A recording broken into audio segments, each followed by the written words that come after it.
Motorcycle, wallet, luggage, পোষা প্রাণী বা আপনার বাচ্চার স্কুলের ব্যাগ, যে কোনো কিছু হারানোর ভয় করছেন এমন ডিভাইস খুঁজছেন যা 6 মাস থেকে 1 বছর ব্যাটারি ব্যাকআপ দিবে এবং কোনো সিম ছাড়াই লোকেশন ট্র্যাকিং এর সুবিধা দিবে। আপনার মূল্যবান জিনিস হারিয়ে গেলে কিভাবে খুঁজে পাবেন, আজকের এই ভিডিওতে আমি আপনাকে সেটাই পরীক্ষা করে দেখাবো এবং আপনি অবাক হবেন। পুরোটা সময় জুড়ে মঙ্গল গ্রহ থেকে আমি অন্তর আছি আপনাদের সাথে। চলুন শুরু করি।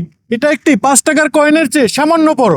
এই ছোট ব্যাটারির সাহায্যে এটা 6 মাস থেকে 1 বছর চলবে। সো 1 বছর পরে আপনার আশেপাশে যে কোনো একটি ঘড়ির দোকান থেকে এরকম একটি ব্যাটারি কিনে ইনস্টল করলে আপনি আরো 1 বছর চালাতে পারবেন, আর এভাবেই চলতে থাকবে।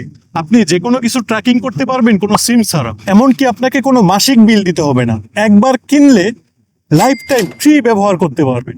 কোটি টাকার প্রশ্ন, এই ডিভাইস কিভাবে লোকেশন ট্র্যাকিং করে? এটা গুগল ফাইন্ড হাব নেটওয়ার্কের মাধ্যমে কাজ করে। এই নেটওয়ার্কটি গুগলের নিজেদের বানানো। এই ডিভাইসের 80 থেকে 100 মিটারের মধ্যে যখন কোনো অ্যান্ড্রয়েড ব্যবহারকারী আসে তখন এই ডিভাইসটি ওই ফোনের ব্লুটুথের মাধ্যমে কানেক্ট হয়ে যায়, আর এটা সেকেন্ডের মধ্যেই ঘটে। কানেক্ট হওয়ার মাধ্যমে ওই ফোনের লোকেশন অন থাকার কারণে ওই ফোনের লোকেশনের তথ্য জানতে পারে। যেহেতু সবার ফোনে মোবাইল ডেটা অথবা ওয়াইফাই অন থাকে, তাই এই লোকেশনের তথ্যটি অটোমেটিক গুগলের সার্ভারে সেন্ড হয়ে যায় এবং আপনি আপনার ফোনের অ্যাপসের মাধ্যমে লোকেশন দেখতে পারেন। মজার ব্যাপার হলো, আপনি যখন এই ডিভাইসের 50 থেকে 100 মিটারের মধ্যে যাবেন তখন এই ডিভাইসটি আপনাকে প্লে সাউন্ডের মাধ্যমে খুঁজে পেতে সাহায্য করবে।